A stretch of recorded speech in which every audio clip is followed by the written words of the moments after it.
A Pot Full of Tears by Lauri Kubuitsile. Read by StoryTalky. Luck comes and goes, like a thief in the night. Here 1 minute, gone the next.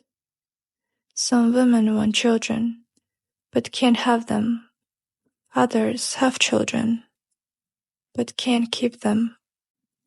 Some babies are born into loving families. Others never sleep in their own mother's arms and never know their father's name. And in the end, which of them is lucky and which unlucky? Who can say? The wind whispers through the walls of the little wooden house, blowing the flame of the smoky lamp from side to side. An old man sits, resting his arms on his legs, looking down at the wooden floor. How long will it be? He thinks. The end must come soon. It must. Across the room from him sits a woman. She is a stranger and does not belong in this house. Everything about her is different. She looks different. She sounds different. She smells different.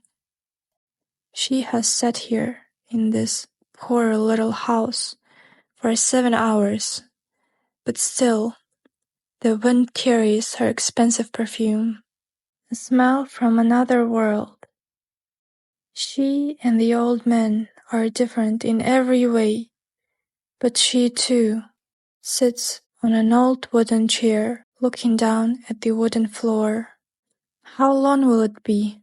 She thinks. The end must come soon. It must. Sometimes they hear a cry from the other room. Each time the old man feels that cry all through his body, a father feeling a child's pain.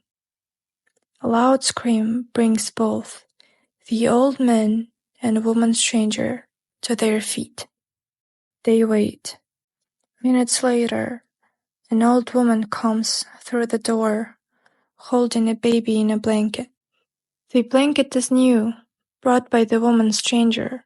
She now takes the baby from the old woman, but she does not move the blanket to look at the baby's face. She is not interested in that. She leaves the house without even a goodbye to the old man. It is months before a baby is taken away in the night from a mother who is a child too young to be a mother. It is months before a father decides that he must lock his daughter in the back room. He must do this because he loves his daughter, and she will never find a good husband if people know her dark secret. It is months before a child with long feet like his father and a curved eyebrow like his mother is taken away in the night.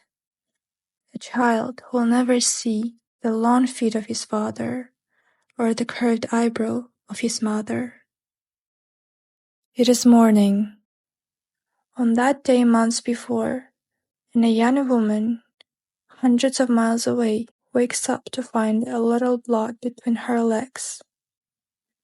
Now her husband's family will decide that she can never have children, and her husband's mother will say, once again, that she is no good.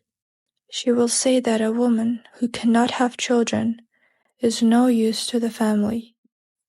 Tears run down the young woman's face, and she wants to die because she does not want to give this news to her husband, who was hoping. What can he do? He has fought with his mother again and again, but now he has to agree at last. He has to say yes. He will take this barren woman back to her family. There is no use for her here.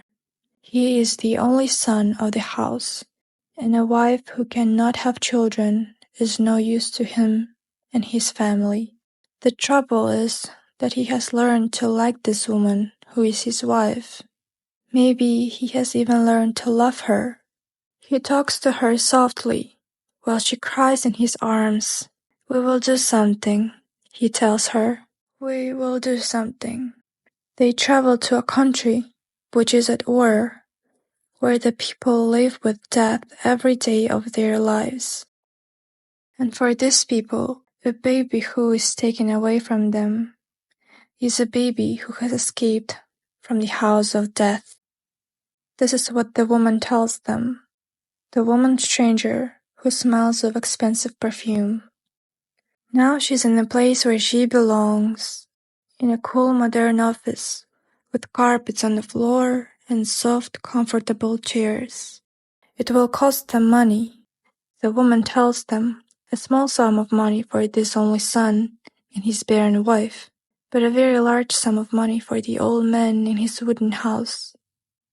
But he will not see that money. It is not for him.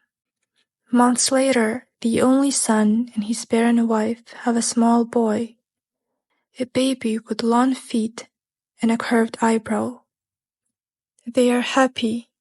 There is a grandson in the house, and the family name will continue.